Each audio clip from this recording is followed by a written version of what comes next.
नमस्कार। Story with नीति में आपका स्वागत है। तो आइए सुनते हैं मुंशी प्रेमचंद जी का लिखा उपन्यास निर्मला, मेरे साथ यानी आपकी अपनी नीति के साथ। ये तो बाबू उदय भानुलाल के परिवार में 20 ही प्राणी थे। कोई ममेरा भाई था, कोई फुफेरा, कोई भांजा था, कोई भतीजा। लेकिन यहाँ हमें उनसे कोई प्रयोजन नहीं। वे अच्छे वकील थे, लक्ष्मी प्रसन्न थी और कुटुंब के दरिद्र प्राणियों को आश्रय देना उनका कर्तव्य ही था। हमारा संबंध तो केवल उनकी दोनों कन्याओं से है, जिनमें बड़ी का नाम निर्मला और छोटी का कृष्णा था। अभी कल दोनों साथ साथ गुड़िया खेलती थी। निर्मला का 15वां साल था, कृष्णा का 10वां। फिर भी उनके स्वभाव में कोई विशेष अंतर न था। दोनों चंचल, खिलाड़िन और सैर तमाशे पर ध्यान देती थी। दोनों गुड़िया का धूमधाम से ब्याह करती थी, सदा काम से जी चुराती थी।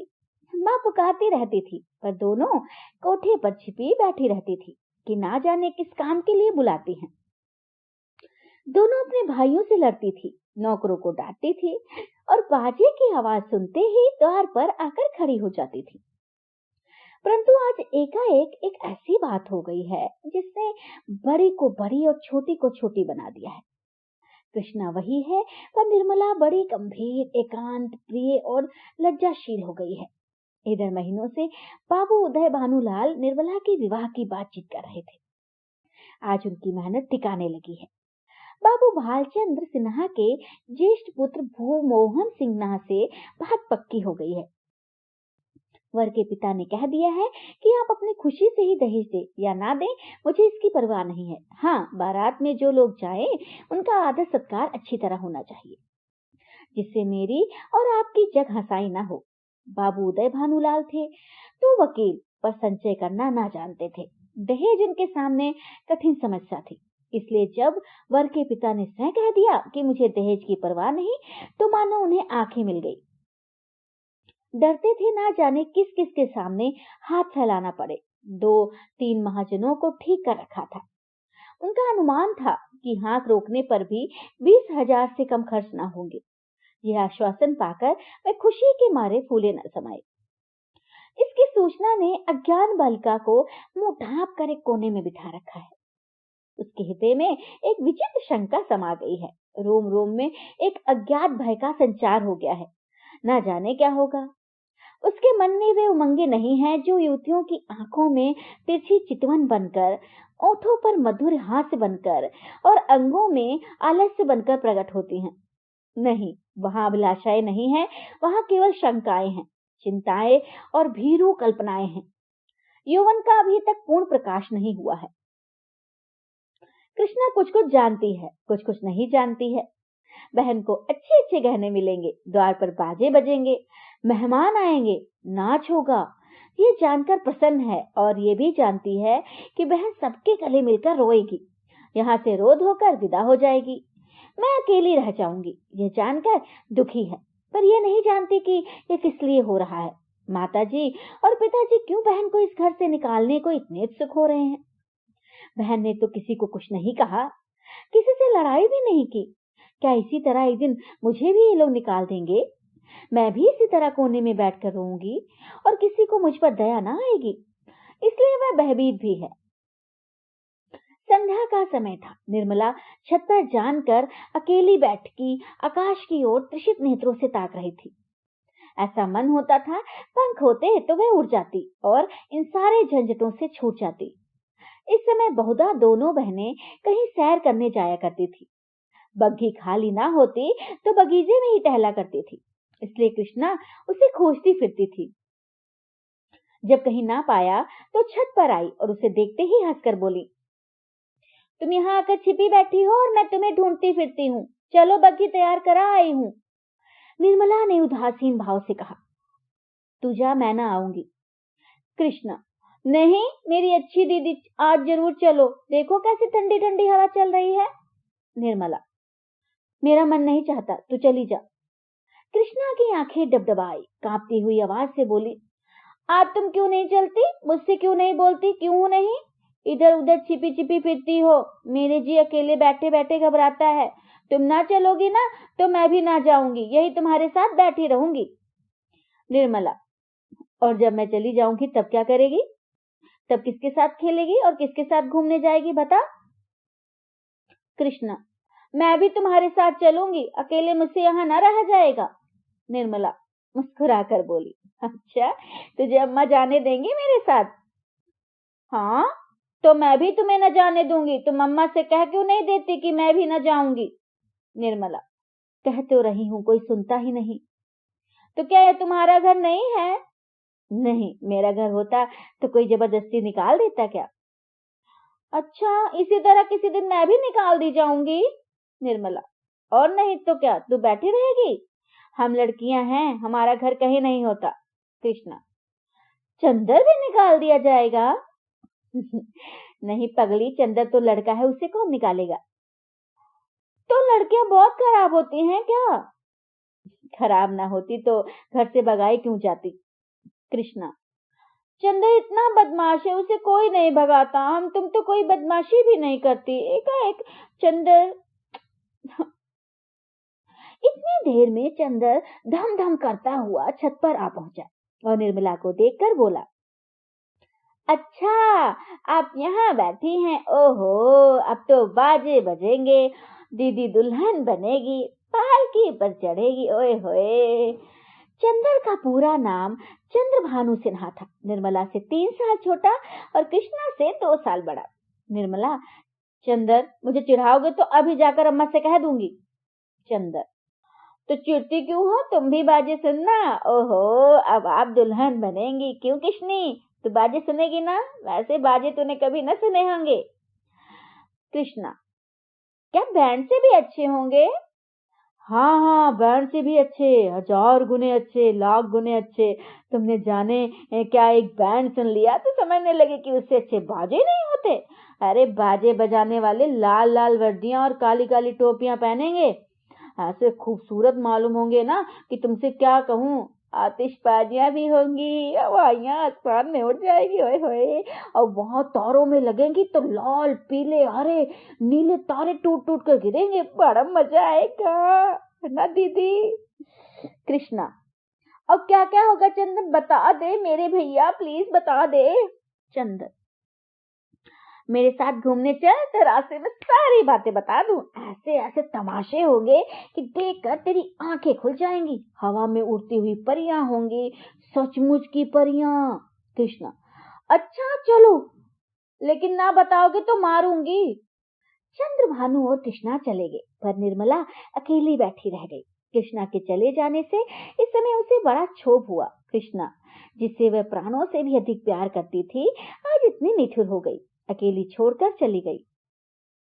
बात कोई ना थी, लेकिन दुखी हृदय, दुखती हुई आंख है जिसमें हवा से भी पीड़ा होती है।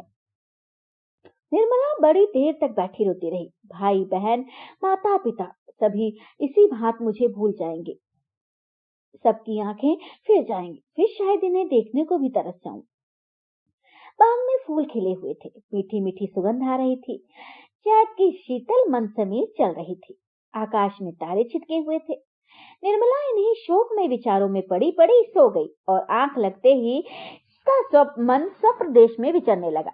क्या देखती है कि सामने एक नदी लहरें मार रही है और वह नदी के किनारे नाव की बाट देख रही है। संध्या का समय है। अंधेरा किसी भयंकर जंतु की भांति बढ़ता चला आता है। वह घोर चिंता में पड़ी हुई है कि कैसे ये नदी पार होगी, कैसे पहुंचूंगी। रो रही है कि कहीं रात ना हो जाए, नहीं तो मैं अकेली यहाँ कैसे रहूंगी।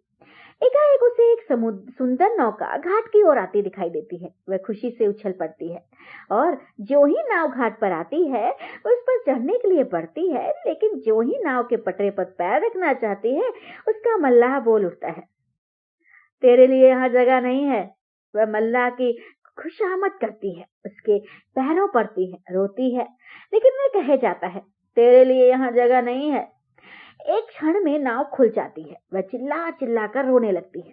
नदी के निर्जन तट पर रात भर कैसे रहेगी, ये सोच वह नदी में कूदकर उस नाव को पकड़ना चाहती है। इतने में कहीं से आवाज आती है, ठहरो ठहरो, नदी गहरी है, डूब जाओगी।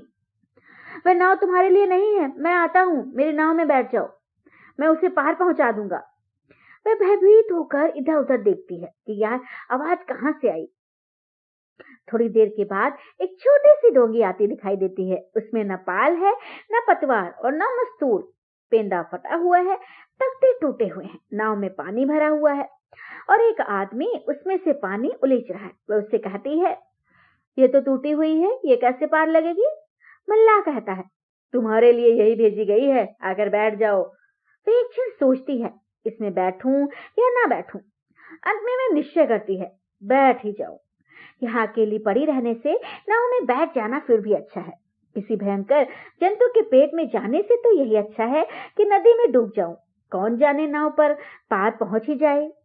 ये सोचकर वह प्राणों को मुट्ठी में लिए हुए नाव पर बैठ जाती है। कुछ देर तक नाव डगमगाती हुई चलती है, लेकिन प्रति क्षण उसमें पानी बढ़ता जाता है। वह भी मल्लाह के साथ दोनों हाथों से पानी उलीचने लगती है, यहाँ तक कि उनके हाथ थक जाते हैं, पर पानी बढ़ता ही चला जाता है। आखिर नाव चक्कर खाने लगती है। मालूम होता है अब डूबी कि अब डूबी। तब वह किसी अदृश्य सहारे के लिए दोनों हाथ फैलाती है। नाव नीचे जाती है और उसके पैर उखड़ जाते हैं। वह जोर से चिल्लाई और चिल्लाते ही उसकी आंखें खुल गई। देखा तो माता सामने खड़ी उसका कंधा पकड़कर हिला रही थी। बाबू, उदय भानुलाल का मकान बाजार बना हुआ है। बरामदे में सुनार के हथौड़े और कमरे में दर्जी की सुइयां चल रही हैं। सामने नीम के नीचे बढ़ई चारपाइयां बना रहा है। खपराल में हलवाई के लिए भट्ठा खोदा गया है। मेहमानों के लिए अलग एक मकान ठीक किया गया है। यह प्रबंध किया जा रहा है कि हर एक मेहमान के लिए एक एक चारपाई, एक एक कुर्सी और एक एक मेज हो। हर 3 मेहमानों के लिए एक एक कहां रखने की तजवीज हो रही है। अभी बारात आने में 1 महीने ही की देर है, लेकिन तैयारियां अभी से हो रही हैं। बारातियों का ऐसा सत्कार किया जाए कि किसी को जबान हिलाने का मौका ना मिले। वो लोग भी याद करेंगे कि किसी के यहाँ बारात में गए थे। पूरा मकान बर्तनों से भरा हुआ है। चाय के सेट हैं, नाश्ते की तश्तरियां हैं, थाल हैं, लोटे हैं, गिलास हैं। जो लोग नित्य खाट पर पड़े हुक्का पीते रहते थे, बड़ी तत्परता से काम में लगे हुए हैं। अपनी उपयोगिता सिद्ध करने का एक ऐसा अच्छा अवसर उन्हें फिर बहुत दिनों के बाद ही मिलेगा। जहाँ एक आदमी को जाना होता है, वहाँ 5 दौड़ते हैं। काम कम होता है, हुल्लड़ अधिक होता है। जरा जरा सी बात पर घंटों तर्क वितर्क होता है और अंत में वकील साहब को आकर निर्णय करना पड़ता है। एक कहता है ये घी खराब है, दूसरा कहता है इससे अच्छा बाजार में मिल जाए तो टांग की राह से निकल जाऊं। तीसरा कहता है इसमें तो घी आती है। चौथा कहता है तुम्हारी नाक ही सड़ गई है, तुम क्या जानो घी कैसे कहते हैं। जब से यहाँ आए हो घी मिलने लगा है, नहीं तो घी के दर्शन भी ना होते थे। इस पर तकरार बढ़ जाती है और वकील साहब को झगड़ा चुकाना पड़ता है। रात के 9 बजे थे। उदय भानुलाल अंदर बैठे हुए थे। खर्च का तखमीना लगा रहे थे। वह प्राय रोज ही तखमीना लगाते थे, पर रोज ही उसमें कुछ ना कुछ परिवर्तन और परिवर्धन करना पड़ता था। सामने कल्याणी भौहें सिकोड़े हुए खड़ी थी। बाबू साहब ने बड़ी देर के बाद सिर उठाया और बोले 10,000 से कम नहीं होता, बल्कि शायद और बढ़ जाए। कल्याणी 10 दिन में 5 से 10,000 हो, 1 महीने में तो शायद 1 लाख नौबत आ जाए। उदय भानु क्या करूं, जगहसाई भी तो अच्छी नहीं लगती। कोई शिकायत हुई तो लोग कहेंगे नाम बड़े दर्शन थोड़े, और फिर जब वह मुझसे दहेज 1 पाई नहीं लेते तो मेरा भी कर्तव्य है कि मेहमानों के आदर सत्कार में कोई बात उठा ना रखूं। कल्याणी जब से ब्रह्मा ने सृष्टि रची तब से आज तक कभी बारातियों को कोई प्रसन्न नहीं रख सकता। उन्हें दोष निकालने और निंदा करने का कोई न कोई अवसर मिल ही जाता है।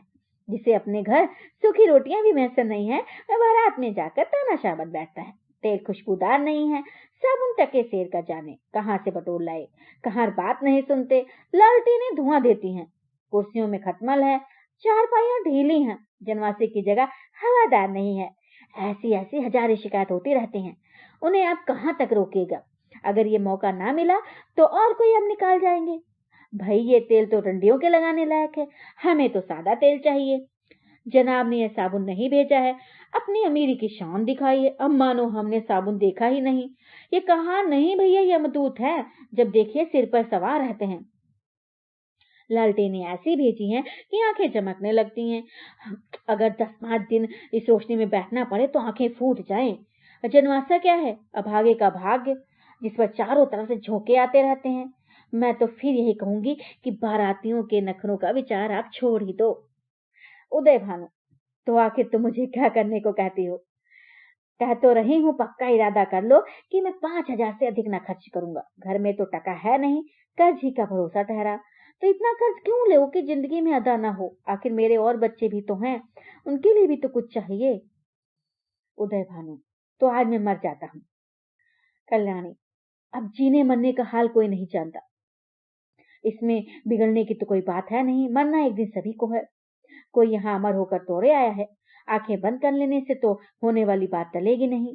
रोज आंखों देखती हूँ, बाप का देहांत हो जाता है और उसके बच्चे गली गली ठोकरे खाते फिरते हैं। आदमी ऐसा ही क्यों करे? उदय भानु ने जलकर कहा। जो अब समझ लूं कि मेरे मरने के दिन निकट आ गए, यही तुम्हारी भविष्यवाणी है। सुहाग से स्त्रियों का जी उगते नहीं सुना था, आज ये नई बात मालूम हुई। रड्डापे में भी कोई सुख होगा, है ना? कल्याणी, तुमसे दुनिया की कोई बात भी कही जाती है तो जहर उगलने लगते हो, इसलिए ना कि जानते नहीं। इसे यह कहीं टिकना नहीं, मेरी ही रोटियों पर पड़ी हुई है या और कुछ। जहां कोई बात कही बस सिर हो गए, मानो मैं घर की लौड़ी हूँ। मेरा केवल रोटी और कपड़े का नाता है। जितना ही मैं दबती हूँ तो मुझे और दबाते हो। मुफ्तखोर माल उड़ाए, कोई मुंह ना खोले। शराब कबाब में रुपए लुटे, कोई जवान न हिलाए। वे सारे कांटे मेरे बच्चों ही के लिए तो बोए जा रहे हैं। उदय भानुलाल, तो मैं क्या करूं, तुम्हारा गुलाम बन जाऊं? कल्याणी, तो मैं क्या तुम्हारी नौकरानी हूं? उदय भानुलाल, ऐसे मर्द और होंगे जो औरतों के इशारों पर नाचते हैं। कल्याणी, तो ऐसी स्त्रियां भी होंगी जो मर्दों की जूतियां सहा करती हैं। उदय भानुलाल, मैं कमा कर लाता हूं, जैसे चाहूं खर्च करूं, किसी को बोलने का अधिकार नहीं। तो आप अपना घर संभालिए, ऐसे घर को मेरा दूर से ही सलाम। जहां मेरी कोई पूछ नहीं, घर में तुम्हारा जितना अधिकार है उतना ही मेरा भी। इसे जो भर भी कम नहीं। अगर तुम अपने मन के राजा हो तो मैं भी अपने मन की रानी हूँ। तुम्हारा घर तुम्हें मुबारक हो। मेरे लिए पेट की रोटियों की कमी नहीं है। तुम्हारे बच्चे हैं, मारो या जिलाओ, ना आंखों से देखूंगी ना पीड़ा होगी। आंखें फूटी पीर गई।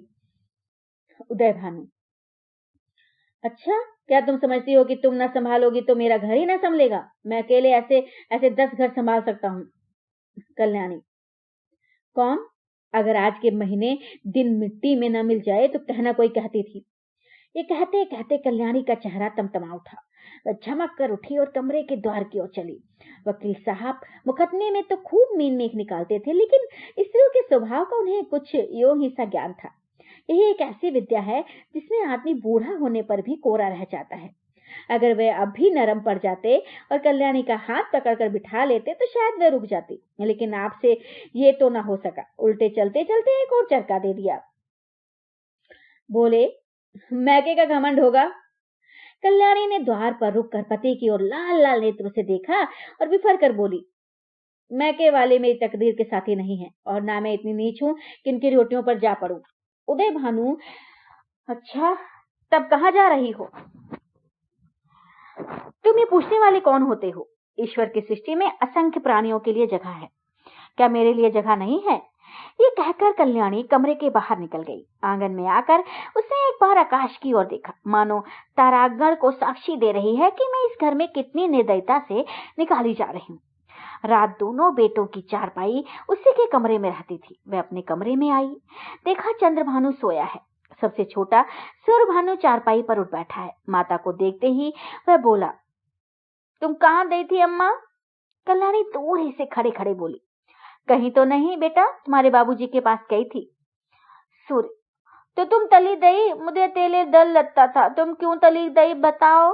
ये कहकर बच्चे ने गोद में चढ़ने के लिए दोनों हाथ फैला दिए। कल्याणी अब अपने को रोक ना सकी। मातृ स्नेह के सुधा प्रभाव से उसका संतप्त हृदय परिप्लवित हो गया। हृदय के कोमल पौधे जो क्रोध के ताव से मुरझा गए थे फिर हरे हो गए, आंखें सजल हो गई। उसने बच्चे को गोद में उठा लिया और छाती से लगाकर बोली, तुमने पुकार क्यों न लिया बेटा? सूर्य, पुकारता तो था, तुम सुनती ना थी, बताओ अब तो कभी ना ताओगी ना? कल्याणी, नहीं भैया, अब नहीं जाऊंगी। ये कहकर कल्याणी सूर्यभानु को लेकर चारपाई पर लेटी। माँ के हृदय से लिपटते ही बालक निशंस होकर सो गया। कल्याणी के मन में संकल्प विकल्प होने लगे। पति की बातें याद आती तो मन होता घर को तिलांजलि देकर चली जाऊं, लेकिन बच्चों का मुंह देखती तो वात्सल्य से चित्त गदगद हो जाता। बच्चों को किस पर छोड़कर जाऊं? मेरे इन लालों को कौन पालेगा? ये किसके होकर रहेंगे? कौन प्रातः काल इन्हें दूध और हलवा खिलाएगा? कौन इनकी नींद सोएगा? किनकी नींद जागेगा? बेचारे कौड़ी के 3 हो जाएंगे। नहीं प्यारो, मैं तुम्हें छोड़कर नहीं जाऊंगी। तुम्हारे लिए सब कुछ सह लूंगी। निरादर, अपमान, जली कटी, खोटी खरी, खुड़की झिड़की सब तुम्हारे लिए ही सहूंगी।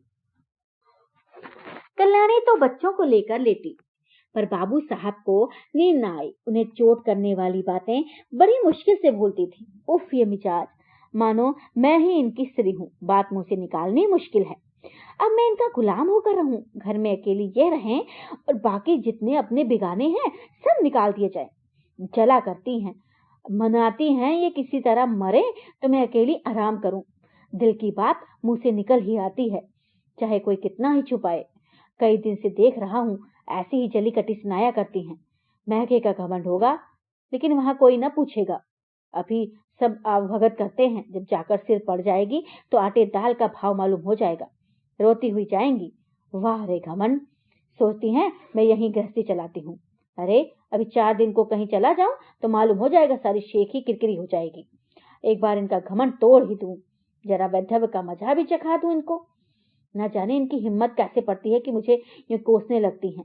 मालूम होता है प्रेम इन्हें छू नहीं गया, या समझती हैं ये घर से इतना चिमटा हुआ हूं कि इसे चाहे जितना कोसूं टलने का नाम न लेगा। यही बात है, पर यहाँ संसार से चिमटने वाली जीव नहीं है। जन्म में जाए ये घर जहाँ ऐसे प्राणियों से पाला पड़े। अरे घर है या कि नरक? आदमी बाहर से थका मांदा आता है तो उसे घर में आराम मिलता है। यहाँ आराम के बदले कोसने सुनने पड़ते हैं। मेरी मृत्यु के लिए व्रत रखे जाते हैं।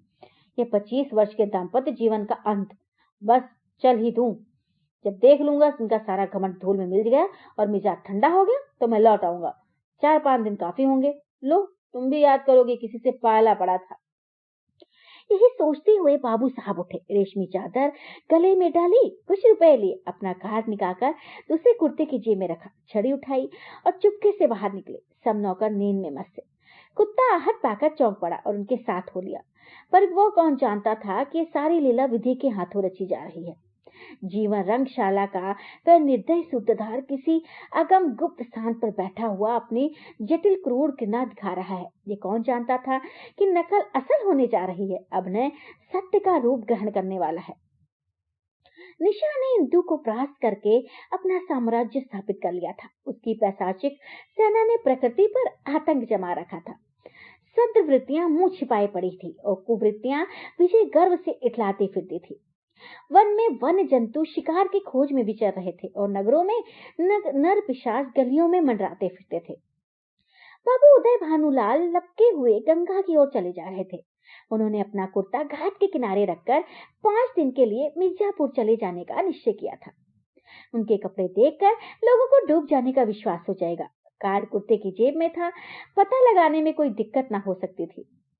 दम के दम में सारे शहर में खबर मशहूर हो जाएगी। 8 बजते बजते तो मेरे द्वार पर सारा शहर जमा हो जाएगा, तब देखूं देवी जी क्या करती हैं। यही सोचते हुए बाबू साहब गलियों में चले जा रहे थे। सहसा उन्हें अपने पीछे किसी दूसरे आदमी के आने की आहट मिली। समझा कोई होगा, आगे बढ़े, लेकिन जिस गली में वो मुड़ते उसी तरफ वो मुड़ता। तब बाबू साहब को आशंका हुई कि आदमी मेरा पीछा कर रहा है। ऐसा आभास हुआ कि इसकी नीयत साफ नहीं है। उन्होंने तुरंत जेबी लालटेन निकाली और उसके प्रकाश में उस आदमी को देखा। एक वरिष्ठ मनुष्य कंधे पर लाठी रखे चला आता था। बाबू साहब उसे देखते ही चौंक पड़े। ये शहर का छटा हुआ बदमाश था।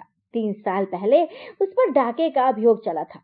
उदय भानु ने उस मुकदमे में सरकार की ओर से पैरवी की थी और इस बदमाश को 3 साल की सजा दिलाई थी।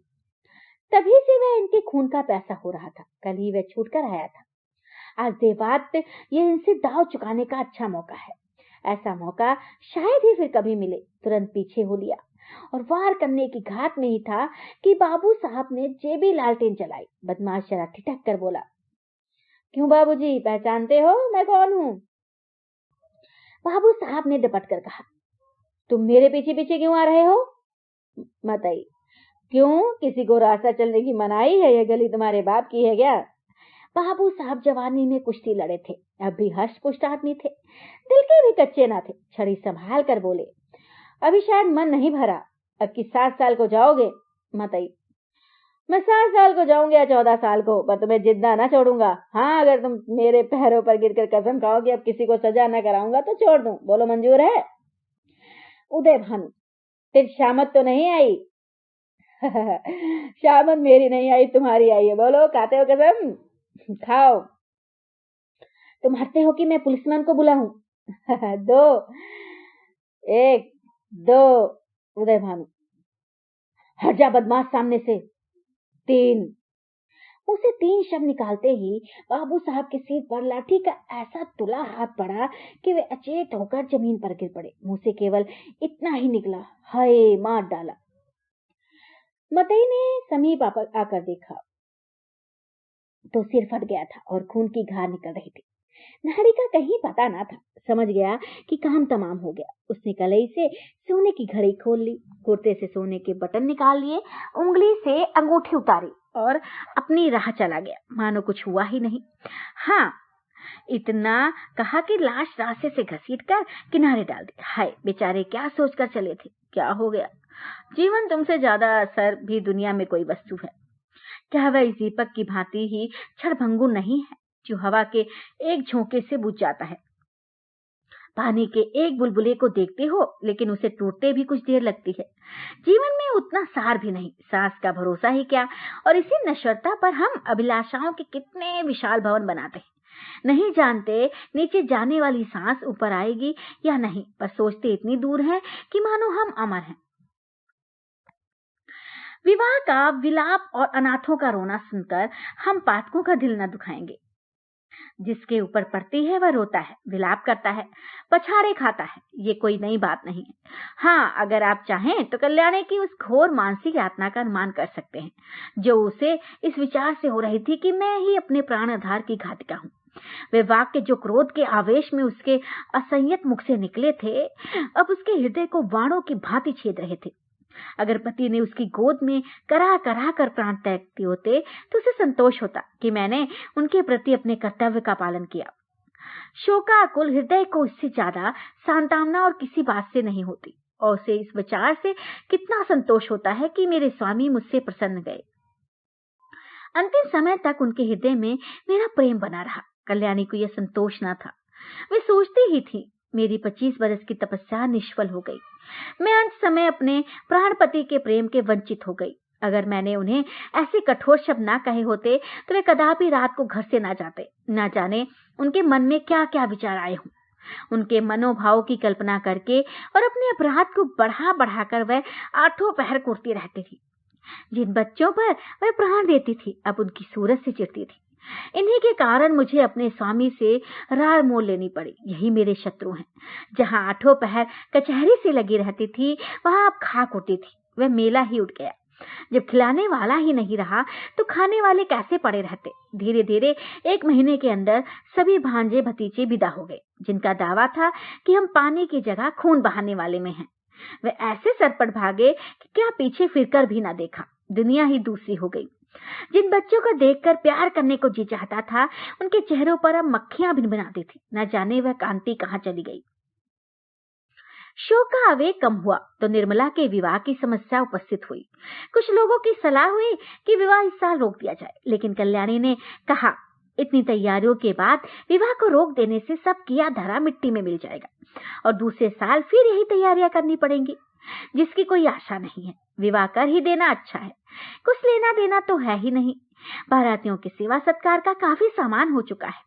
विलंब करने में हानि ही हानि है। अतएव महाशय भालचंद्र को शक सूचना के साथ ये संदेश भी भेज दिया गया।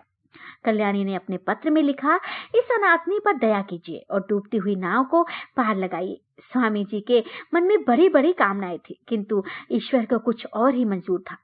अब मेरी लाश आपके हाथ है, कन्या आपकी हो चुकी। मैं लोगों की सेवा सत्कार करने को अपना सौभाग्य समझती हूँ, लेकिन यदि इसमें कुछ कमी हो, कुछ त्रुटि पड़े तो मेरी दशा का विचार करके क्षमा कीजिएगा। मुझे विश्वास है कि आप इस अनाथनी की निंदा न होने देंगे।